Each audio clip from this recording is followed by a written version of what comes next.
Good afternoon to everybody.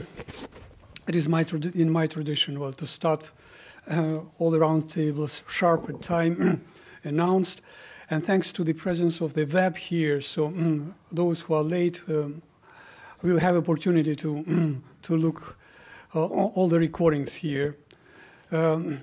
Also, those colleagues in the Ivy group of universities, they will also have this opportunity to watch this presentation.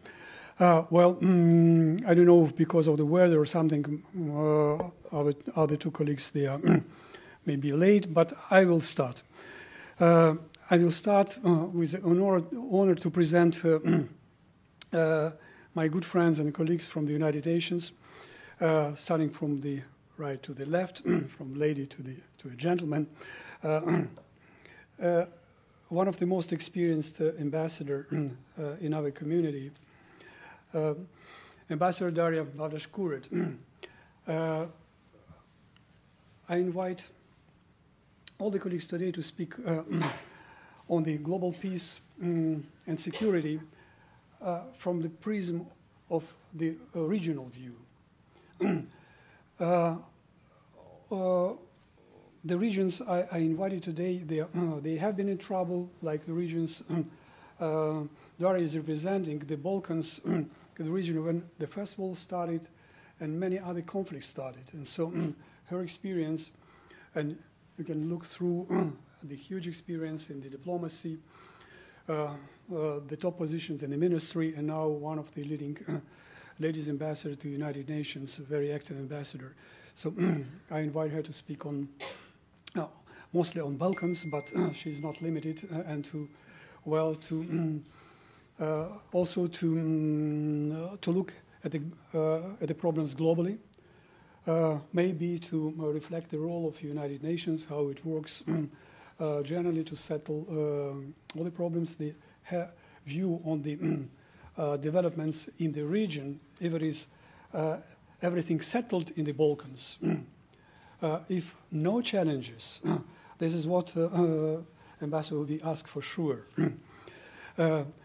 After her presentation, I will present a good friend of mine, Ambassador of Philippines, Teodoro Locsin, who I guess very important today at the round table because he is ready to bring the view on the developments in the region of South eastern part of the world, with all these challenges to the security coming from the Northern Korea, well, their relations with such global players like China in the region and the United States in the region.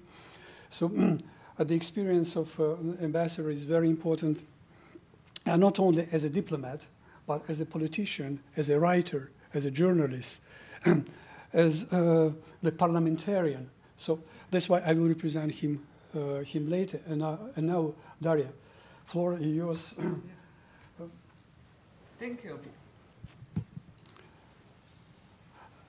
Thank you, Yuriy. Thank you, Ambassador, Professor. It is a great pleasure, ladies and gentlemen, to be today here. I'm a little bit, excited because you are attending the school in one of the best universities in the world, and I was graduated just in a small school of Ljubljana University, but still I'm very, very honored, and thank you, Yuriy, for inviting me.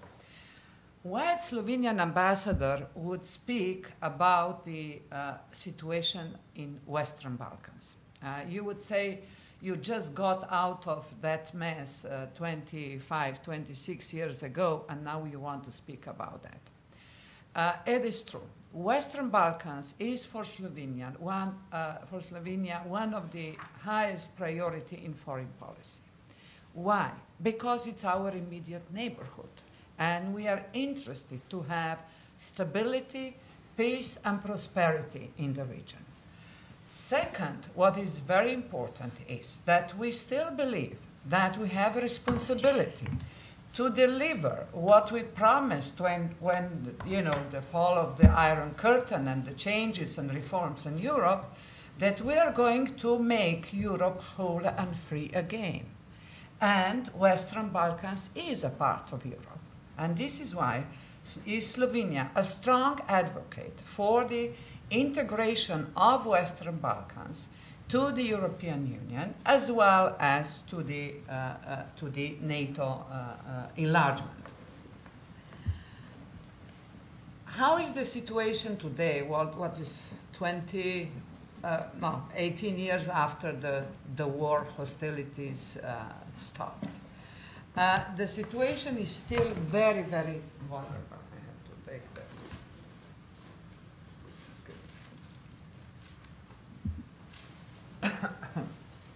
Situation is still very, very vulnerable. Why? Because, of course, those countries in the Western Balkans, as you can see, Bosnia and Herzegovina, that you all know, that faced one of the most cruel wars in the world. Then Serbia, Montenegro, Macedonia, and Kosovo are still in transition process. The transition, of course, requires a lot of reforms in the area of rule of law, in the area of human rights, in the area of good governance, economy, public, running the public services, and so on. Of course, because they face so strong pressure during the war,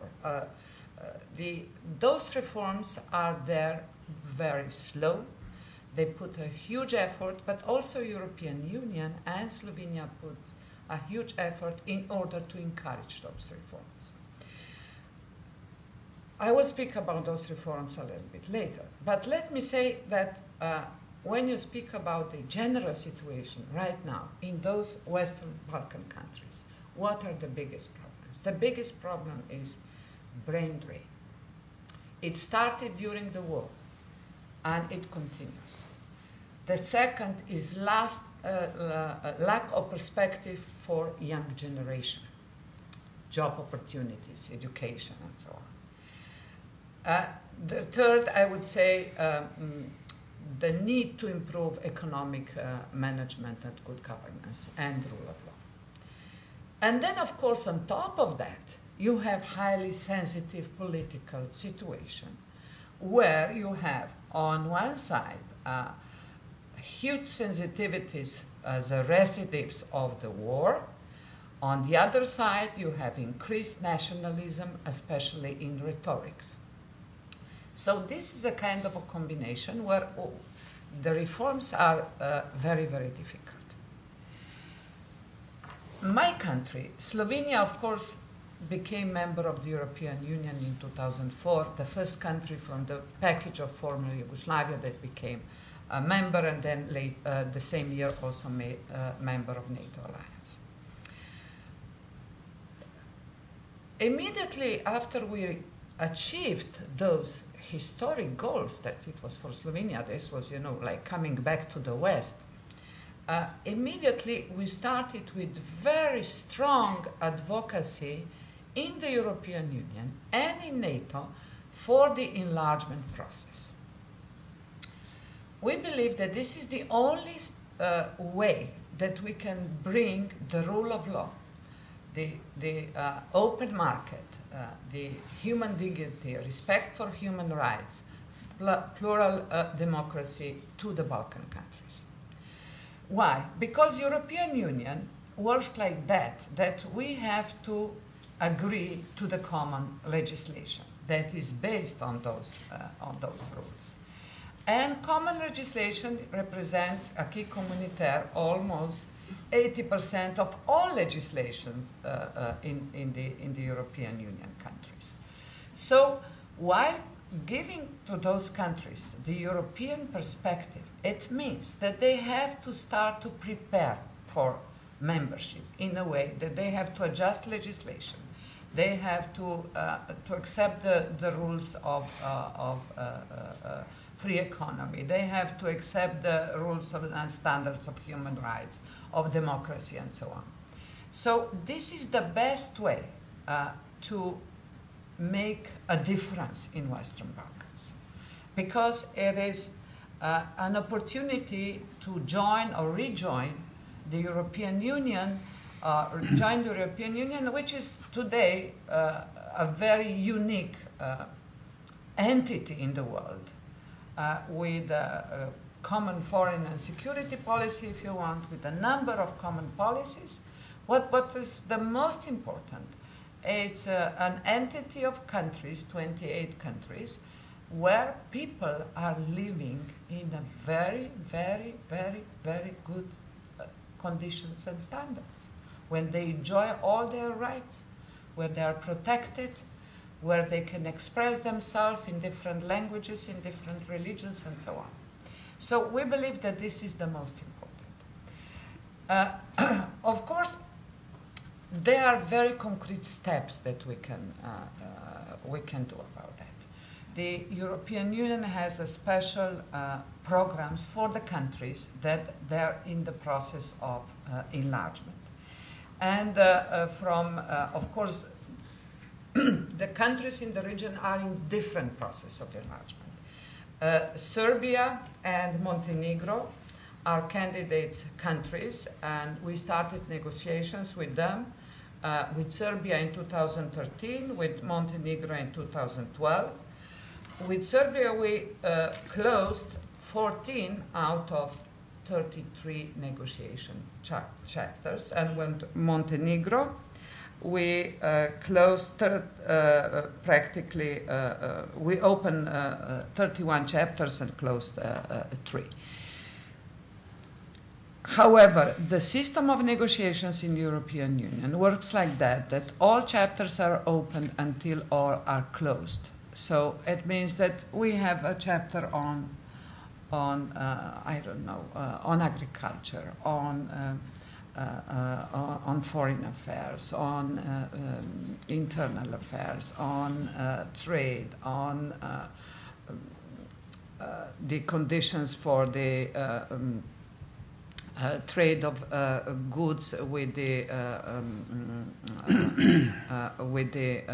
certain relevance to the health issues and so on. It's very practically we try to regulate everything. So it is important that we started negotiations. The negotiations are going a little bit slower than expected, but then of course we have 2 countries in the tube, let's say in the waiting rooms, Macedonia since 2005 and Albania since 2014. They are waiting to open the negotiations. You would say, why Macedonia 2005? I will address this shortly later. And of course, Bosnia and Herzegovina, who request for the membership in 2016, and they are now preparing the answers to the questionnaire of the European Union. Why the process of the European enlargement is going so slow, you would ask. It is because of several reasons. Because of so-called enlargement fatigue that European Union was faced with after the large wave of enlargement in 2004, and then a few years after with another 2 countries. Second, we faced the economic and financial crisis in 2007 to 2009. Then we were dealing with that, which was very easy. You would remember we were bailing out a number of countries in a situation. The third reason is, of course, that we faced another crisis, which was a migration and refugee flow crisis in 2015 and 2016. And on top of everything, we have a Brexit issue. And because when you have problems, there are a lot of problems, then we have also a need in the European Union to reflect about our constitutional arrangement.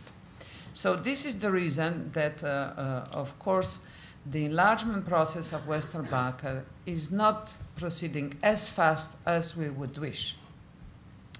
But there is a strong political will. European Union countries, together with Slovenia and, of course, other countries, in May this year, on the EU Western Balkans summit, discuss the strategy for the Western Balkans, and of course there was a clear message that there is, of course, the window of opportunity will be more concrete next year in June. Now maybe very shortly to the situation in different countries of Western Balkans. The most important process that is ongoing right now is the dialogue between Pristina and Belgrade. That is one of the most difficult issues in the Western Balkans. Why? Because, of course, it's the question of the recognition of Kosovo. Even in the European Union, we don't have the same opinion. 4 countries did not recognize Kosovo as an independent country. And then, of course, it's the question how they are going to solve the issues, especially the issue of Serbs living in Kosovo. The dialogue right now, it's going on. It's very promising. There are certain novelties in that dialogue that are really completely new, like swap of territories. However, at the same time, it is one of the most demanding processes in the region. European Union is ready to facilitate and to help. And of course, we are ready to support the agreement that will reflect the decision of 2 nations and 2 countries, taking in consideration also the rules of acquis communautaire, or let's say European law. The second process that is going on, that was also deadlock, is the Macedonia issue. As you are all aware, Macedonia was blocked because of the name issue for a number of years in the Euro-Atlantic integrations. Finally, Macedonia and Greece find a solution. We are going to have a referenda in Macedonia on the 30th of this month. And if the referenda is going to be positive, then, of course, we have an open door policy, an invitation to NATO for Macedonia, and, of course, the continuation of negotiations with the European Union for the membership. Then we have this year, 7th of October, if I am not wrong, the elections in Bosnia and Herzegovina. Bosnia and Herzegovina is still struggling to be a functional state. The agreement, the Dayton Agreement, which created a frame for the modern Bosnia and Herzegovina, is challenged in many areas, but nevertheless, let us hope that the constitutional order will prevail and that the elections are going to be a kick forward to the further progress. I'm taking too much time, I think. Thank you. No, thank you. Thank you indeed, Darja. Thank you for bringing the comprehensive view on the region. By the way, you are beyond the region, not a part of the Western Balkans. Well, so we're not. Although, you know, a lot of times the international community, even experts, professors, they want to put us in the Western Balkans. However, geographically as well as politically, we were part of that region for 70 years during the first and second Yugoslavia. Otherwise, you know, we were not a part of that. Yes. Yeah. I'm absolutely confident that Slovenia is the best example on the territories of the ex-Yugoslavia in all the spheres of livelihood, economics, and whatever. So, yeah, good standing with unemployment, with other standards. and your example is attractive for the rest of the countries in the region. What I am observing as well, all the problems and challenges, they are so similar to what we have on our post-Soviet post-Soviet states, with suspicion of the former metropolis of what we are doing, our intentions to integrate with Europe, with NATO. So do you think that the same you're observing in your region? So that suspicion of the NATO membership in Montenegro created serious challenges to their sovereignty. There were suspicions that some of the countries invaded their elections, trying to undermine. So, if any challenges for the next steps of other countries, particularly Bosnia, with their Republika Srpska, when on that way to the European Union, don't you think that these are very challenging steps they are going to make, and if any kind of the protection mechanism, how to bypass all these challenges Montenegro had? Of course, what we are observing now in Ukraine as well, the former capitals of the metropole, well, so they are trying to to manage our sovereign rights to do what we are going to do. I speak about the role of church. So when Ukrainian church is looking for the self-ruling of the Kephalia, well, so I observe that the same problems are raising in Macedonia, maybe soon in Kosovo, maybe in other Orthodox countries in the region. That's why I have a feeling that it is not easy for the former empires, if you want, to release us and to let us going the way we want to do. Am I wrong or right to bridge these similarities? Well, Professor, of course there are similarities, definitely. What I would like to say is that when it comes to the public opinion in Western Balkan countries about the European Union integration, it's by and large very, very strong. That is, that also gives us a kind of a strength and responsibility for Slovenians, to support that process. For the European Union, even the Republika Srpska, there is a strong European Union, vote in the Western Balkans.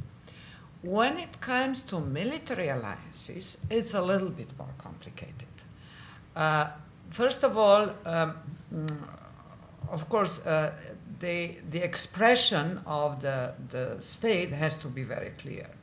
And when it comes to Macedonia, we have very, very expression and, of course,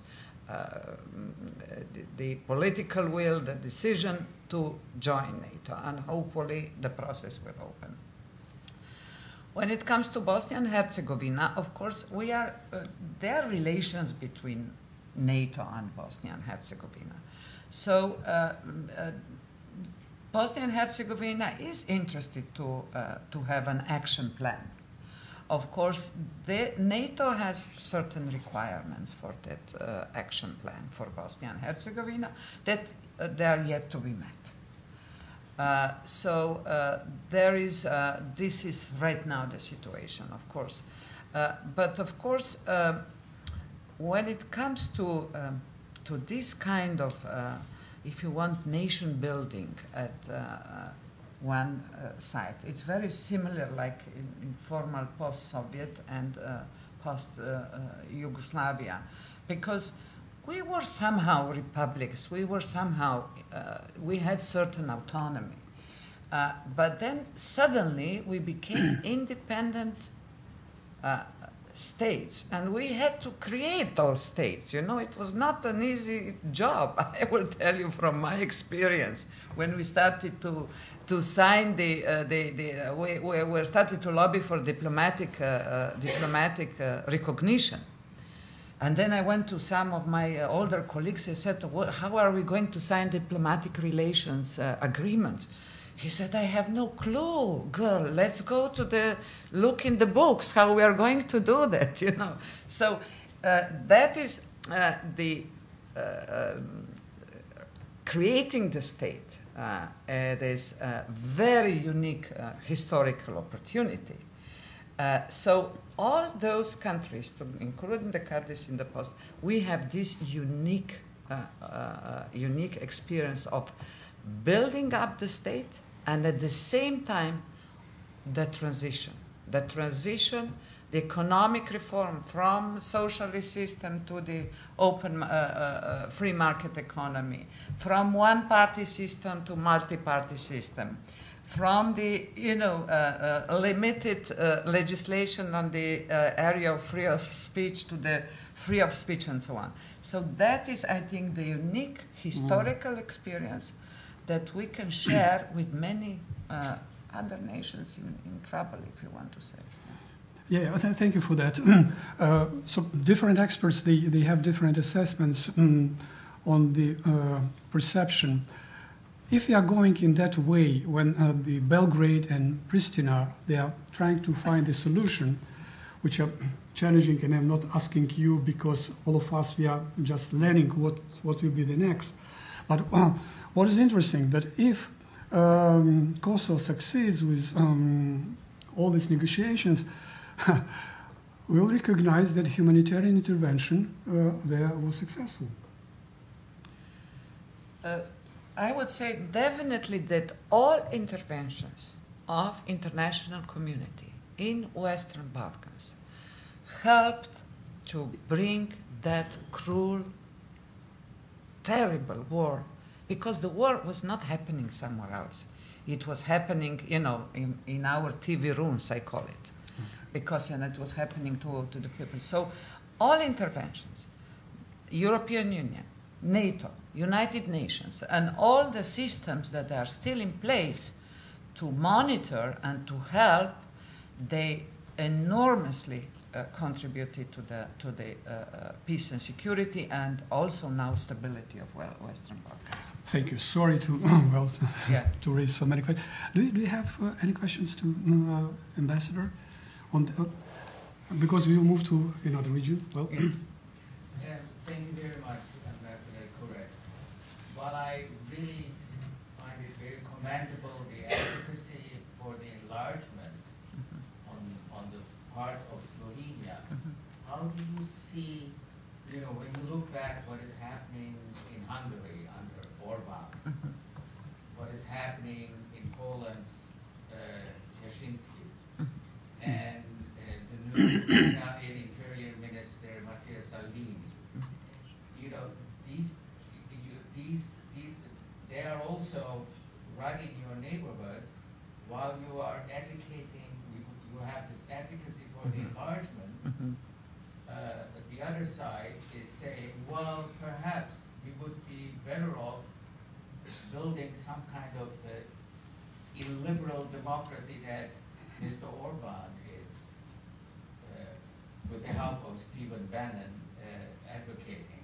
So how do you think is that going to be brought into, reconciled, if you will, when you have countries like Serbia and Macedonia and possibly Bosnia? You know, you are the, if you will, Slovenia is teacher's pet. You have done everything right, but in your neighborhood, things are pretty uncertain. So how are you going to balance this? Well, thank you very much for this question.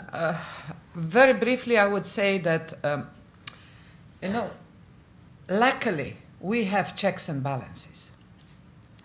Luckily, you know, in the European Union, this is the difference, because I grew up in a in a system that there was lack of checks and balances. And all the cases that you refer to, this is a question how European Union is going to address these issues. And I believe that we have the democratic systems that incorporate the checks and balances, that eventually, at the end of the day, they're going to address this issue in a right way. So I'm an optimist. Please. Thank you. A question regarding, there's a big elephant in the room, and it's called Russia. And you don't have to answer me if you don't think it's appropriate, but what is, in your opinion, the role of Russia in slowing down the process? Now, obviously, there's an internal inertia within those countries, within Serbia, within Macedonia, within those countries that are happy to join the EU and or NATO. There's also inertia within the European Union trying to consolidate and solidify before admitting newcomers. But there's a third parameter or a third point of pressure coming from the East. What, in your opinion, is Russia's role in getting Serbia to stop at 13 and not get to 31? For example. Well, let me say that, of course, after the war in Western Balkans, the presence of interests from different parts of the world increased, because this was the post-war area. And of course, we can notice that there is strong interest by several countries to gain their influence in Balkans, politically, economically, infrastructure, religious, whatever issues. So we know that, and this is why we believe that the whole concept of Europe whole and free is very important, because with the integration, it means that they are going to come to the community of values. Economically, I believe that for all countries in the process, the way to prosperity is definitely to European Union. And today you have bright politicians. You don't do something because of their ideology or some anymore. You are not going to get elected. So this is, I believe, the very short answer to your question. Thank you. One more question. Thank you. How do the countries that Slovenia, for which Slovenia is advocating, respond to your leadership? Well, we have leadership in several areas, and we have very positive response. One of the initiative first initiative is a political leadership, where our president, Borut Pahor, a couple of years ago, set up the process called Brdo, where he invited all the presidents, also Kosovo and Serbia from that party plus Albania. And that process grew to together with Croatia to so-called Brdo-Brijuni process. So that is a political stream. Then we have, let's say, a leadership in at least almost 60% of our international development assistance goes to Western Balkan countries. When it comes to the different programs, implementation of the programs of technical assistance of the European Union, Slovenia is involved in or implementation of nearly 15% of all technical assistance programs of the European Union in the region. So it means, that they also, those countries, they are asking for Slovenians because of language, knowledge of the language, feeling more comfortable with the people that you used to live in the same country, and these kind of things. And then also because we take a leadership in some different areas. Like a couple of years ago, we launched in the European Union a special project called Western Balkan Counter-Terrorism Initiative, that is now one of the European policies of integrating border control management in the Western Balkans. This is one of the issues that was addressed successfully now on the initiative of Slovenia by the European Union. It reflects excellent cooperation between the region and the Union, especially on the area of the return of the foreign fighters and these kind of issues, and address the radicalism. So basically, it's well received and welcome. Just to add a few words on your important question about the reaction of the post-Yugoslav countries on the European integration and comparing with the Central European countries, because what we have in Ukraine is our ambitions to be integrated to Europe. So I can compare with some of the West Balkan countries because we have different starting positions in terms of how we are going to get this opportunity to be integrated. So Central European countries, Hungary, Czech Republic, and so on, they got the membership within European Union without any big fighting. And that's why they got as they got. Now they are understanding that they pulled a part of their sovereignty to Brussels. And now so they are fighting, well, at least to, not to bring back, but at least to control a part of their sovereignty. Political, now they are fighting not to have the quotas on the migration. In terms of security, the same, they're debating either to be to accept the new initiative about the European security structures or whatever. The difference in the Western Balkans, they went through the wars, and they don't think about that a part of their sovereignty will be delivered to the Brussels, and even they don't think about the financial problems Italy, you mentioned it, is facing today with being in the Eurozone, because they pulled a part of their financial sovereignty to Brussels, and now Rome is demanding, well, to change some rules, either they will protest.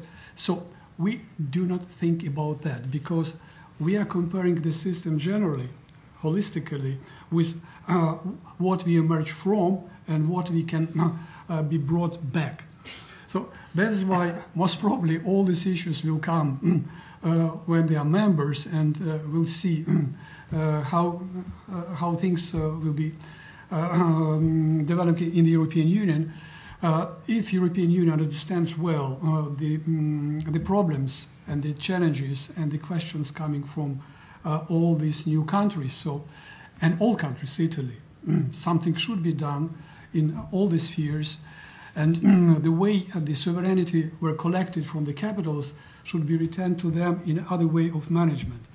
But at the time, what I agree with Ambassador, that even in Serbia, looking at the new Prime Minister, the President initiatives, yes, we can observe that they want to be out of these vicious circles which are coming from their own past and from those who were tied ideologically and who are trying to try to stop Montenegro from their integration. They're trying to create problems for Macedonia, even bringing such strange issues as getting self-governance for their church, which could create a problem on their way to the integration. With that, I would like to thank Ambassador. She asked me, sorry for that, she asked me, well, to be first. We destroyed the United Nations rules, alphabetic order, because... And seniority. Well, but Ambassador permitted me to yes. Because of the lady, well, the gender, and understanding that you have to host a serious event in New York, you have to be back in time, and because you spend more time coming here because of the weather. So thank you very much, and now we are moving to one important region. Thank you so much.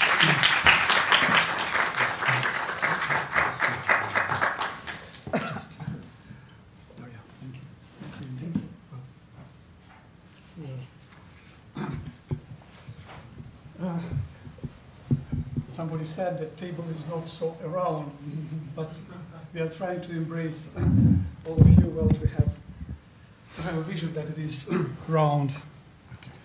Okay, so I will switch to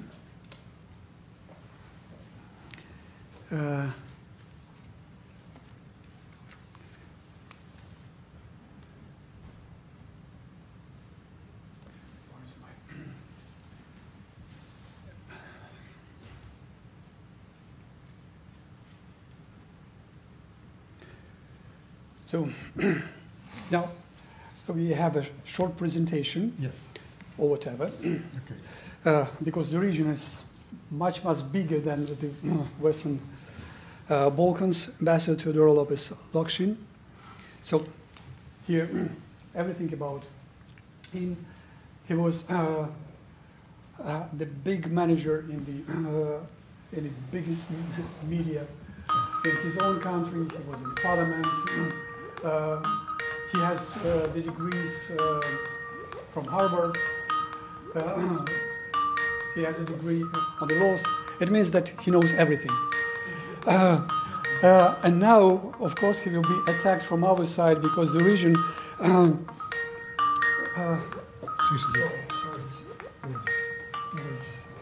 it's mine. The region ambassador represents so dynamic, so many changes, so many reconfigurations, so new searches. Your leadership is trying to create good relations with all neighborhood. A lot of the initiatives, new partnership with Japan, well, rethinking the partnership with United States, for whom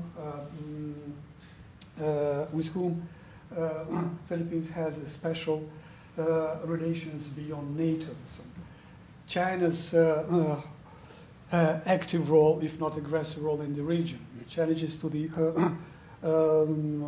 territorial interests of many of the countries. So huge amount, and I'm so grateful that exactly you arrived. To share this.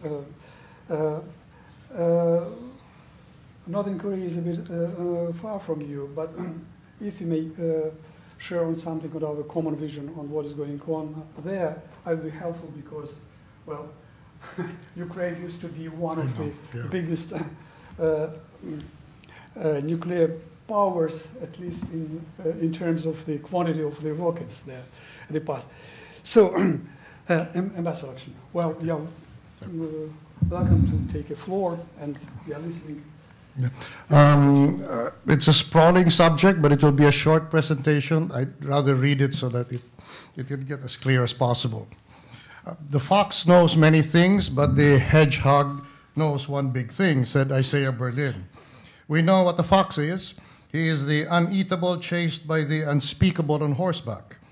It must perforce be dodgy, diving into, turning any which way that presents itself. A hedgehog is a spiny creature that rolls itself in a ball for self-protection. I thought it was a mole, so while it knew one big thing, this singular focus came of living in the dark, deep in the ground. But it is not a mole. It lives above ground like the rest of Southeast Asia, in full view and easy reach of Chinese avidity. My subject is Southeast Asia, today defined as tomorrow's battlefield in the struggle for mastery in Asia between China and the, as usual, reluctantly reigning hegemon, the United States. We weary of America's perennial hesitation, those of us who grew up and are acclimated to the long peace of the Cold War, made possible by the mutually assured destruction, yet punctuated by errant displays of hot American power. Korea, Indochina, the near-run thing of Cuba in the missile crisis, and while still heady with victory in the Cold War, Afghanistan and Afghanistan again, then Iraq, but that was power. Confident, unhesitating, diplomats polished and learned, sporting the indifference to personal risk in career and their very persons, characteristic of those who have had everything from birth and are therefore indifferent to the prospect of losing it all. The strong, silent type of American is gone. Among the last of them, James Baker, and the absolute last, John McCain. Not always right, but when wrong, catastrophically so. But its bold presence was always clarifying and reassuring. They were there when they were needed, and even when not, they were always there. Now we get the 9-to-5s, as I was told by a retiring officer in the clandestine foreign service. It has to do with reefs in the South China Sea. Nobody, not even the Chinese, ever thought the name meant that China owned it. It meant the British named it because they owned China. As the Chinese Civil War wound down to a blue defeat by the Reds, in a spasm of hurt pride, Chiang Kai-shek, who bled his forces to fight the Japanese, while the Chinese communists waited it out in the far north, drew a 9-dash line around the belly of China, extending far into the South China Sea, farther out to what would be the surrounding coastal states' extended economic zones and continental shelves, none of it national territory, but exclusive for their exploitation and duty of preservation. Old Chinese in Manila were taught the 9-dash line in school, but the few Filipinos who cared enough thought of it as merely aspirational metaphor from a dying regime. Only a handful in high places knew its import, but they were discreet because uncertain.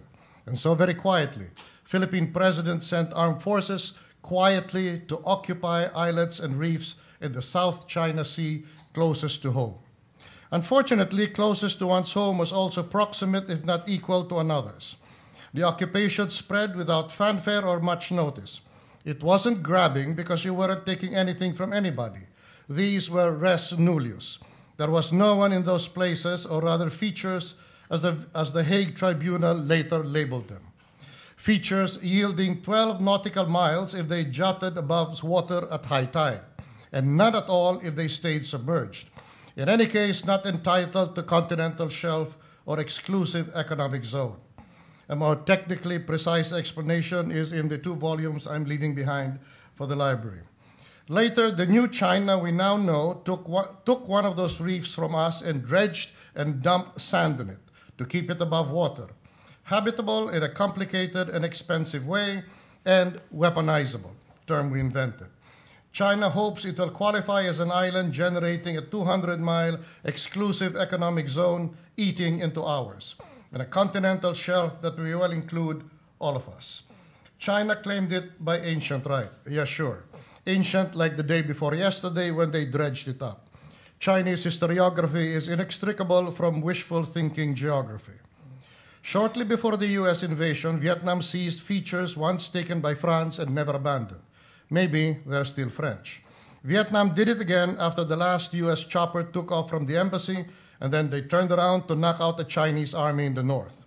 Both Vietnam and the Philippines are the most aggressive in this, kept it up on a vague notion of strategic and economic value, thus far unrealized. I was a member of the board of an aggressive oil exploration company. We found nothing of value. In the stock market, we were trading in hope. But I hope there isn't anything there, so we won't be bound by honor to fight for it, the curse of oil. And so it went on. Taiwan and Malaysia joined. Then the bamboo curtain, erected around itself by Red China and reinforced by the U.S. fleet, began to crumble from pressures of enlarging economic opportunities, largely supplied, say some writers, by the US to counterbalance Soviet power with the strong, albeit still red China in the Far East or Far West, depending on where you're looking out from. The rest you know. China overtook Japan as the second largest economy, and very soon it will overtake the United States. This still doesn't say much in terms of military power, for as long as the projection of US power from the American mainland stays strong. China's proximate advantage of itself being in a war theater in the South and East China Seas is also its gross disadvantage. The US can hit it from a safe distance across the Pacific, as well as quite close from its Asian allies if they will allow it. China will be in the thick of the fight, subject to withering fire from its distant and moving enemy and its closer allies. Nonetheless, China has kept taking features belonging to Vietnam and the Philippines. Indonesian power checked its advance in that direction. The tally for now, China had no presence in the Spratlys until 1988, when it clashed with Vietnam, killed 84 Vietnamese civilians, and then took 6 more maritime features, all of which China has developed into artificial islands. China took Mischief Reef from the Philippines in 1995, and in 2012 poached Scarborough. One day, Chinese Coast Guard surrounded a feature belonging to the Philippines and excluded its fishermen. Philippine Coast Guard should have responded, but our only warship was in the area, picking up part of a North Korean missile that had dropped there. So it went to the rescue, and China called it a belligerent act. The US intervened and said both sides should back off.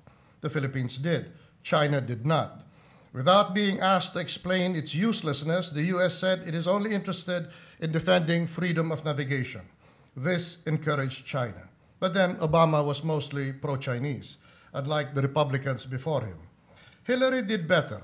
Asked by China with the usual Oriental indirection how the US would respond if China spat with its Philippine ally continued, Hillary said, "Go ask the CINCPAC commander who doesn't listen or answer but simply sends out his fleet and launches its fighters and missiles or not." China stood down, but only briefly. Freedom of navigation is nothing. When the US exercised it by sending part of the US 7th Fleet, a Chinese flotilla welcomed it at the entrance of the South China Sea and escorted it all the way out its backside, thereby proving 2 things. It is a polite host, and the South China Sea is part of its home, the swimming pool. We were outraged. What was the use of our mutual defense treaty? Later, Obama told the Japanese the US would go to war with China over the Senkaku Islands, which are uninhabited. Asked by the Philippine press if he would do the same for the Philippines, he said no. This was further encouragement he gave China. We were not entirely powerless. We had international law on our side. Since both China and the Philippines had signed up to UNCLOS, we went to The Hague. China refused to participate. We had verbal US support, which is of course worthless, not least because it was qualified. The US is only interested in freedom of navigation, which, as I explained, is nothing, and the US won't sign onto UNCLOS. And why? Why was China so concerned? And the reason is to break out of the first island chain of iron alliances drawn by the United States from South Korea through Japan, Taiwan, the Philippines, Vietnam, Malaysia, Singapore, and Indonesia, which locks in China and locks out commodities essential to China's economic strength and military power, principally energy. And then it hopes to push the US back to the second island chain on Guam and then to Hawaii or San Diego. Now, there is a thriller, I don't know if any of you have read it, called Trident, that envisions a scenario where an alliance of littoral states by Japan, led by Japan, interdict Chinese commerce in the Straits of Malacca and sink it in the South China Sea. It ends with a nuclear demonstration explosion by the US to sober up everybody that the economic and political game is not really worth the flame of a nuclear candle. Kagan says there is only the half of it. The wider gain is the Indian Ocean, which Arab oil and African rare metals must cross to reach China after passing the straits. The entire enchilada from source to consumption and back again in an Indo-Pacific theater under Chinese control, or with significant say to the exclusion of American presence except by leave of the Chinese state.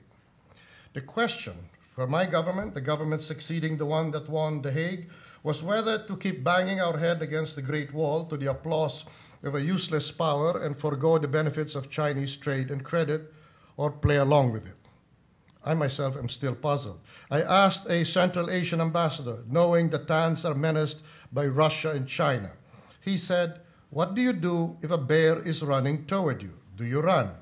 It will overtake you and maul you, exasperated because you made it run. Do you stand and fight? It will maul you worse for your insolence. What you do is run toward the bear and hug it tight. Of course, it can crush you against its chest, but not if you hug it really tight and dance with it." This much is true. The weaponized reef is the most useless investment China ever made towards increasing its military power and reach, because the worst thing in warfare today is an immovable object. It has cost China the suspicion of all Southeast Asia, which was lured by its generous credit. Now they prepare for the worst from China. And there is this too. Military experts say that in the first half hour of conflict between China and the Philippines, a missile strike will evaporate the weaponized reef. The weaponized reef indeed turn its sand into glass. Yet it would not be an act of war because the reef belongs to the Philippines, but the point would be made. Out of this parochial situation has arisen fox and hedgehog concerns.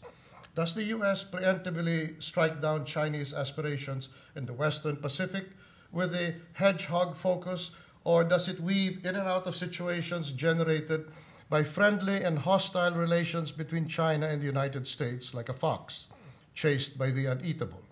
Is the U.S. still interested in being the indispensable power in the world, or will it be the first empire in history whose presence is far more reassuring than resented, yet it wants to decline and fall without a shot fired in anger or self-respect, becoming just another continental country like Russia, but with internal freedom in the age of China? American diffidence can cite the authority of Kennan about the limits of power, but right now Kennan does not suit the interests of democracy in Asia. And he was even wrong that the Philippines was a foreign policy misadventure of America. Without the Philippines, the U.S. could never have contained China. And of course, it couldn't have waged the Vietnam War, which, even if the U.S. lost, was such a demonstration of American firepower, communism stopped moving. One other option is to revisit U.S.-Philippine relations and recreate some of its old features. MacArthur called Taiwan America's unsinkable aircraft carrier. Actually, the Cold War Philippines was America's unsinkable carrier group off the coast of China, just as Britain was off the coast of Europe. That can be replicated to greater effect even without formal U.S. bases. Imagine an entire archipelago of over 7,000 islands, offering cover for an impossible-to-track ordnance platform from any part of which the U.S. can strike out and move out of range to another part. Finally, what is the role of the UN? I cannot imagine. We cannot even raise our issues without losing our connections to dominant regional and economic groupings in the UN, who all favor China. The UN is indeed the parliament of man, but not in a good way. Not least because the US keeps threatening to pull out of it when it won't get its way all the time. China has the means to replace the US as the major funder of the UN and become the major influencer in the world. But China doesn't move. Its contributions are minimal. Maybe it doesn't think it necessary to buy big into an institution under increasing American disdain when it can set up a parallel one, like the Asian Infrastructure Investment Bank, its answer to the Japanese-American ADB. All of America's closest Western allies joined the Chinese bank. We did not. We held back from pride and suspicion, and now we have lamely followed. I hope we get in. Thank you. Wow.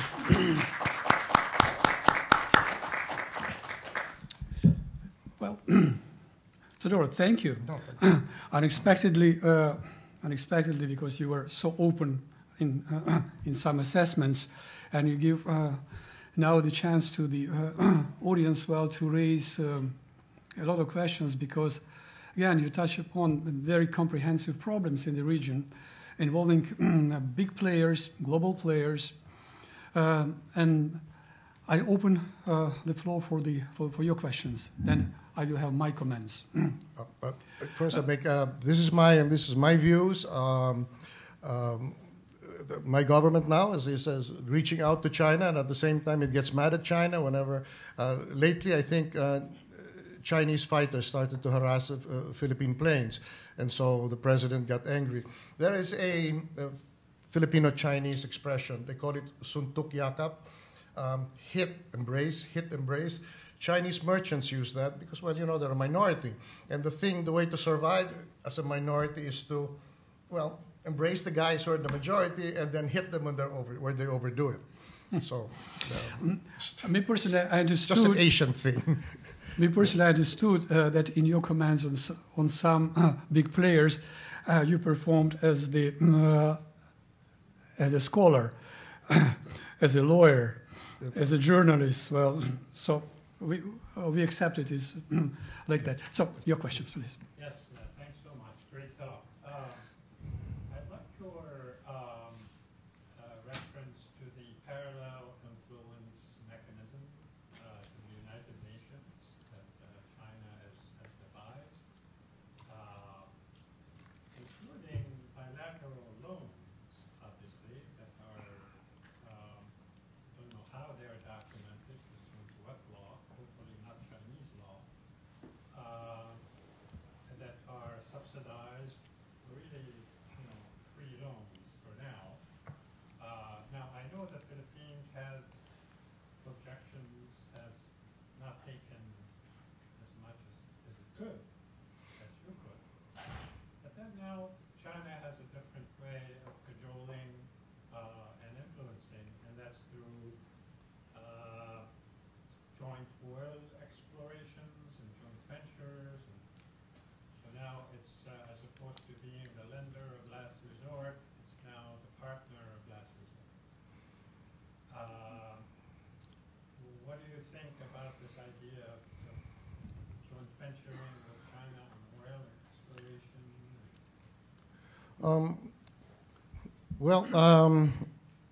I'm always leery of dealing with the Chinese. Okay, that's just how it goes. And the thing, though, is that we're not getting any help from anybody. And so you have these opportunities that are being offered. Just before you asked that question, I would have wondered what to say. Would it be an impossible situation if we borrowed money from China? I would have thought so. I would have thought so particularly because China has this thing. They now, in spite of having the Asian Infrastructure Bank, they deal through the IMF. And that's a catastrophe. The IFC, the IMF, the World Bank. Once you deal through them, we get the money of China from them. And the World Bank and the IMF are really very good in punishing countries that don't pay back. And now their principal funder is China. We were beaten up when we borrowed money from the United States. The IMF, World Bank was really squeezing, but it paid it all back. But with China there, and that's another thing altogether. But remember, we cannot now appeal to anyone else because they'll say, this isn't China doing it to you. This is the same guys, World Bank, IMF. So you went into it, you got to pay for it. Fortunately, then comes Mahathir. This is just a recent development, I think, of a few months ago. And what does he do? He completely unravels a deal. He's like, I don't want it. I like that. We had dealings with Mahathir. He's very hard to get along with. He knows everything, and he tells you that in the negotiating table. But sometimes you need a guy like that in the table now. So that's going to be good. As you can see, we don't have a grand scheme. We'll be playing it, day by day, depending on the situation. Now suddenly we have this wild card, which we certainly resented his arrogance before, but I think we're going to find him really useful in dealing with China. That's where we are now. Yes, sir. My question to you would be, what do you think the current administration, the State Department, do you have a reading of what the U.S. position is? Are they in support of your legal rights? Or do you have a common strategy? Do you have partners that you can talk to at the State Department at all right now? I wonder if I can say it, because it will involve other countries. We have a saying in the Philippines. The way you deal with people is suntok yakap. Suntok means hit him and then embrace him. Whatever works. We might have a bit of that now with ASEAN. Sometimes, because we have progress, we're in talks with China, another country will speak up against China. When there was a question of our victory at The Hague, this is very clear that the features are ours. And China said, no, don't bring it up.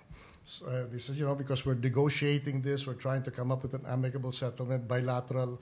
And so what I do is, I don't say anything, but then Vietnam says the same thing that we're about to say.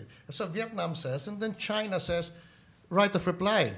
And then I said, you exercise the right of reply and you answer them directly. I will reply. Yes, but we have an agreement. Well, maybe, but I'm very forgetful. I just might answer you back. So that's what it's like. And in the end, like the last time, Vietnam spoke up for, basically the Philippine position, our victory at The Hague. And they said right of reply. And I said, well, if you really trench on that subject, then it's no holds barred. And then so he decides to read a Tang poem. So I tore up my answer, and then I bowed to him, and he bowed to me, and he walked out. So I think that sort of thing will work for a while, but not, I don't know for how long. Meanwhile, do you know what's a good part of it? They haven't found oil. And that really is a curse. Who doesn't want oil? I don't. I never did, even before. Once that thing is there, that's the end of your country. So. I meant the U.S. administration. Do you have an understanding how the U.S. administration... No, it's not very clear, because the United States is also not very clear at this point, but that's fine, because it happens, changing administrations.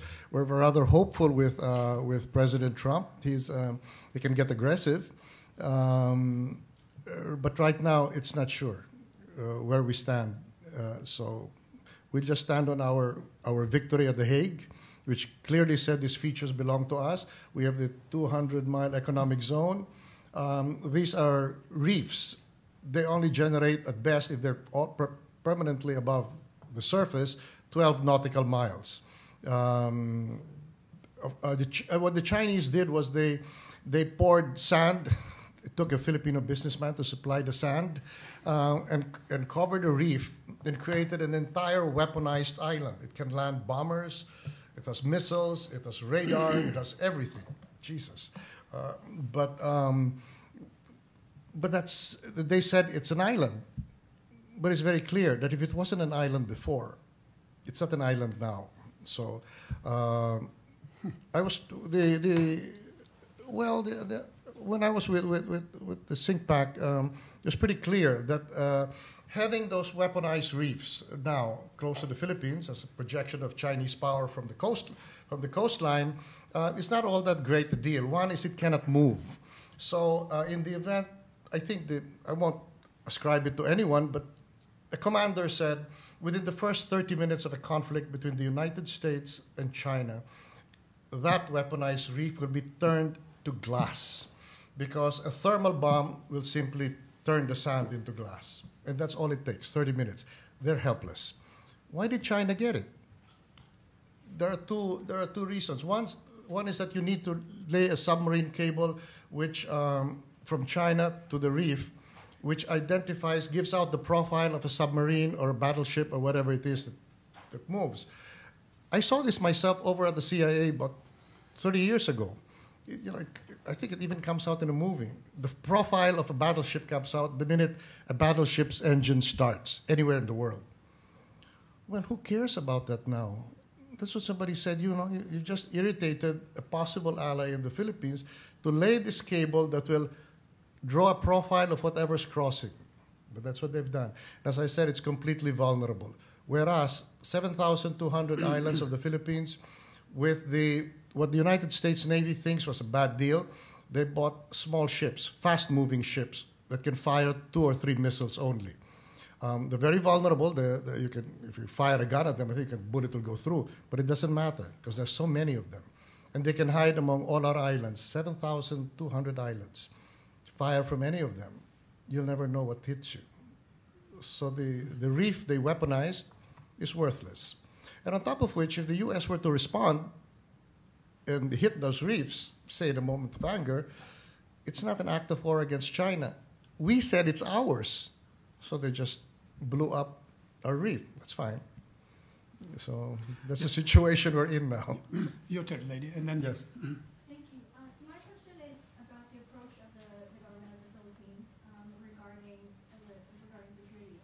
So the Japanese government remains pretty diplomatic towards the United States, despite some controversial rhetoric by the U.S. administration. But it seems that the government of the Philippines is much more transparent about your views. So how do you remain transparent while also sort of preventing, without isolating your allies? Well, our allies are doing exactly the same. Vietnam has actually lost more, they call them features because they disappeared at high tide, has lost more of those, and China has reclaimed them into what they call islands. But remember, that's not recognized in international law. Either God made them islands or they never are going to be islands. So Vietnam has its own thing. It occasionally gives war rhetoric on one side. Sometimes we did in the past, and then the next country will do it. We just pass it around. Meanwhile, we deal with China. But we're, however, more careful in the Philippines because there's something about the Philippines. We went into a debt crisis in 1983, but unlike other countries in Asia, we only get burned once. So it was a huge debt, mostly to the New York banks. And, well, we had President Aquino, who was my boss. Well, she was a lady, so a landlord. And she says, you always keep your word, you borrow money, you pay it back. So we did, we paid it back. Since then, we've been very careful about credit. So we're very leery of taking Chinese loans. So that's the one way where they can get us. But as you can see, Malaysia can simply turn its back on Chinese financing. So apparently this can be done. The question is how long. Our only concern is that Chinese power will drive the United States beyond the first island chain. That will increase I guess you call it, the travel time of a missile strike. If it goes to Guam, or worse, if it goes to Hawaii or San Diego, that makes it a bit harder for us.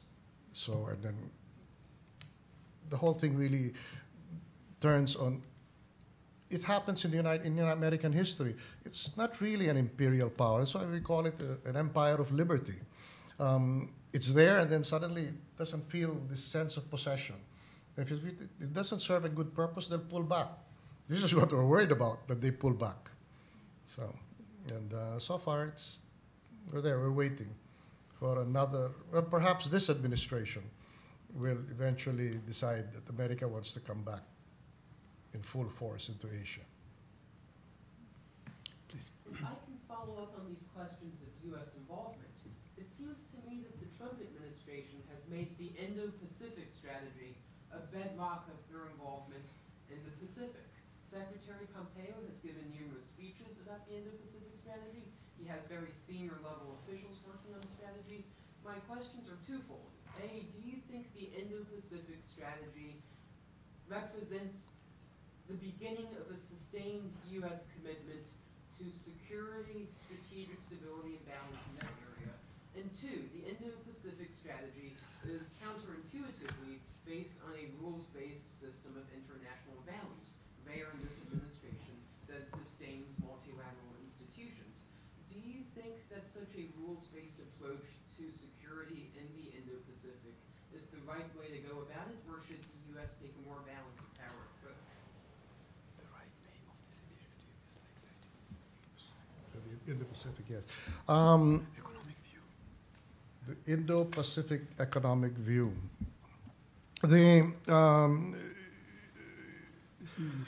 We are saying Is there such a move for America to re-extend its influence? Because the Indian Ocean was an American lake, as was the Pacific and the South China Sea. They are still, I think, although I can only use anecdotal evidence. I have been to Pearl Harbor, and those ships don't exactly look brand new. But who am I to say? I'm not a naval architect. The Chinese have their own 2 carriers now, but 2 carriers don't make a naval power. So right now, there is some hesitation on the part of the United States, and I can understand that. I've heard Americans say, we got to put our house in order, our economic house in order, before we start going out there again. And I myself think there's time before China can move with any sustaining force into the areas vacated by American power. But what do I feel about American power? It is the indispensable power. We will not always say it, and maybe that's really unfair to the United States, but it is. I also feel that we should carry our share of the burden of maintaining that security for democracies in Asia. Where you pull back, I cannot imagine what kind of a world that would be. But it'll be a world that is, I guess from Thucydides, strong will do what they like, weak will suffer as they must. Whatever else has been wrong with the history of the United States, at the end of the road, it's come out better than it would have if America was not there. It's just the way it is. May I add something to that? Yes. A student raised the question about the new initiative of the United States in the region. The name is Indo-Pacific Economic View, IPEV. Secretary Pompeo presented it in Singapore. You know that the United States frozen its interest in the transatlantic Pacific free trade zone under Obama, and then the new administration suggested that it would be better not to be in multilateral agreements with everybody, but to be in bilateral agreements under multilateral umbrella. So this is exactly what's going on in NAFTA. NAFTA is being frozen, and United States is rebuilding NAFTA on the principles of bilateral agreements. Now it happened with Mexico and Canada being invited. The same for Indo-Pacific Economic View. So United States is proposing new approach, as I understand it, to have bilateral agreements with the countries in the region, but an umbrella of this initiative. It doesn't mean that they will be bounded by the multilateral obligations, to create a free trade zone in the region, but to have free trade zones or liberate the trade within the bilateral treaties and agreements. This is a bit different approach to the maybe it's a new economic order which is being drafted now, but this is the proposal which now is debating in the region. Sorry for interfering, just to explain. Some of us might see that as a dangerous development.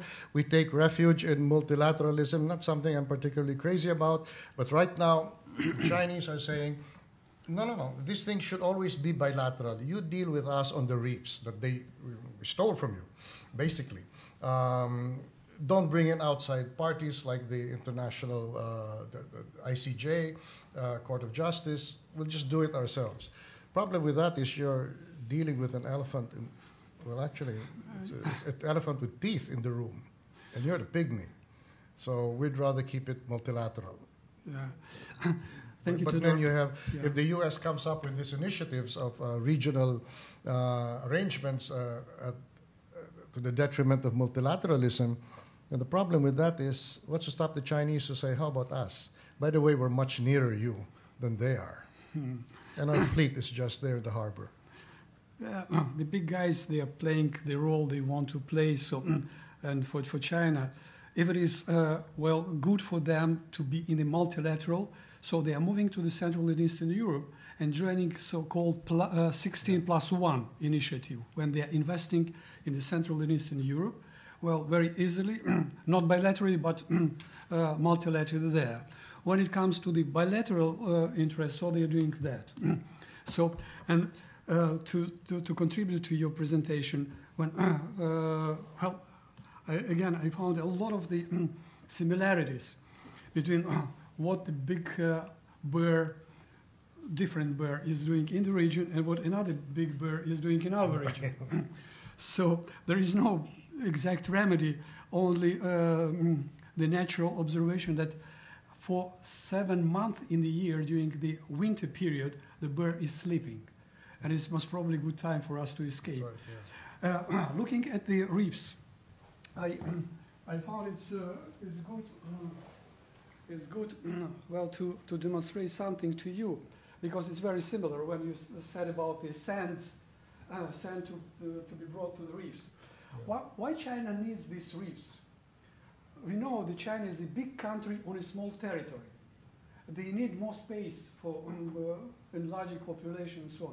Most probably these reefs, for that purpose, they are bringing sands for that. How many millions they can bring there? Actually, very few. Absolutely.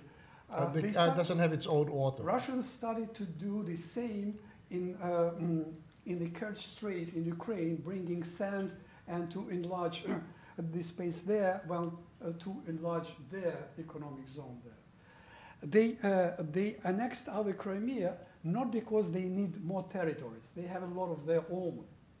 But they needed it for the purpose you mentioned, military. Militarization and to expand the military presence. Look what they are doing in Azov Sea today. So they are trying to control all the zone by military means. What they are doing in the in the Crimea. So they are changing the balance of the strategic balance in the region. Most probably China is planning to do the same, because from here, look, they are bringing more and more attack missile systems, not defense, attack system there, covering the whole region. And what is more dangerous, Ukraine demilitarized ourselves at the beginning of 90s.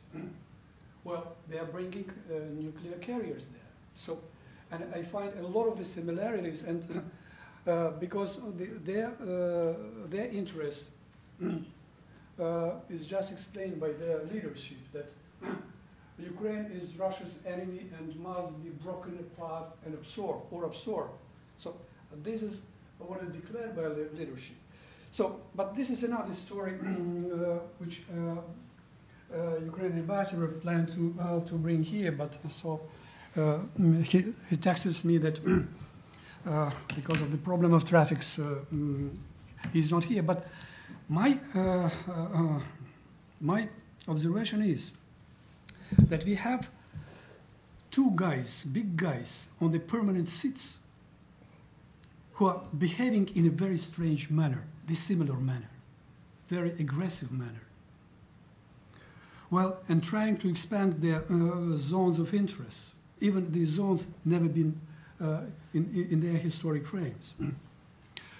So, and we have no rules how to stop them. Yeah, but the thing is, the Philippines has always been sympathetic to Red China. I was one of the first journalists to enter Red China and report on whatever it is they were able to achieve, as opposed to the chaos of their civil war. We had a dictator by then, but never mind. He was still our president, and he recognized China and extended every courtesy to China. And what do we get out of it? So they take the reefs. It's a slap in the face. Was that necessary? It's a little... Well, of course, all of this has been happening on a worse scale to Vietnam. But then Vietnam, I guess the West has an ambivalent attitude towards it. It is communist. It had that history. But we're a little luckier because we don't have common borders. There's nothing like the stopping power of water. to slow down aggression so far. Yeah, after the But you don't. You're right there. Well, that's true. So, but after the collapse of the Soviet Union and the whole system, the West, the liberal democracies, they counted that with this collapse, so the countries of the post-Soviet Union and China would proceed and enjoy the liberal way of living and so on, and invested in that liberal way, but it was a mistake. It was a mistake because now everybody understands that no liberal Russia was possible from the very beginning, because Sergei Karaganov, do I have it? Oh, Sergei Karaganov is the chief global advisor to Putin. And his recent statement was that, on the top, Russia deliberately resisted the liberal world order from the very beginning. Read the statement of Minister Kozyrev on December 1992 in Stockholm. Well, from there, it was so obvious that this state would never move through the liberal way of building its statehood. And now, well, we have totally illiberal electoral democracy, but not something which were supposed to be in the early 90s, as well with China. So everybody supposed that China, through the open market, could turn to the liberal way of development. But what happened? Actually, China could actually continue this way, but why they would do provocative things like seize a reef? It's a potential partner of the Philippines. I mean, they still have to cross the South China Sea to get to us, and the 7th Fleet is still there. But why would they do that? The one excuse is Chinese will say, well, you know, things are not always nice at home. We have our military faction. How do we know they're telling the truth? How do we know they're not all in one room saying, today you play the bad guy, and we're the good guys? And we're gonna say it is really strange for all the world around, because China succeeded by introducing soft power. That's right. Soft expansion through the trade, investment, and so on. And then now it does this. Strange. It's just useless. I think it's premature too. Their navy is a far cry from the U.S. If it is Navy. for the military purpose, just to supervise this, the passes and so on, to control. But there are satellites for that. No, that's what. There was a time when I had work like that. I had to work with the Pentagon, and they would say you need a wire from one end of the South China Sea to the other across, so that when it comes, every time a ship crosses, the profile actually comes out in a computer screen. I mean, that was really exciting 30 years ago to see something like Star Wars. It's a joke now. I think now you can actually see the thing from the sky.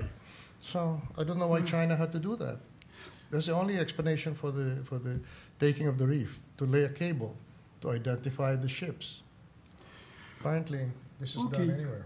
Thank you, Ambassador, for being with us. Thank you to be with those who are watching the web in many universities. So thank you for your openness. So we'll continue. I invite everybody to the reception, which is served on the second floor. On the second floor, and we continue informal discussion. This is the Philippines filed a claim in The Hague on certain features, and we won. We won actually, as lawyers will tell you, because we really narrowed it down and said, what are these features? Instead of saying it's ours, are they entitled to anything? Any nautical, distance for territorial claim? And we got nothing, which is perfect. Since we got nothing, why would you want it? Because one thing that's sure is we have a 200-mile economic zone. Now, all these features there, basically the decision says they're nothing. And so we just tell China, you took one, Well, you're welcome to it, but it doesn't generate anything because the decision is nothing.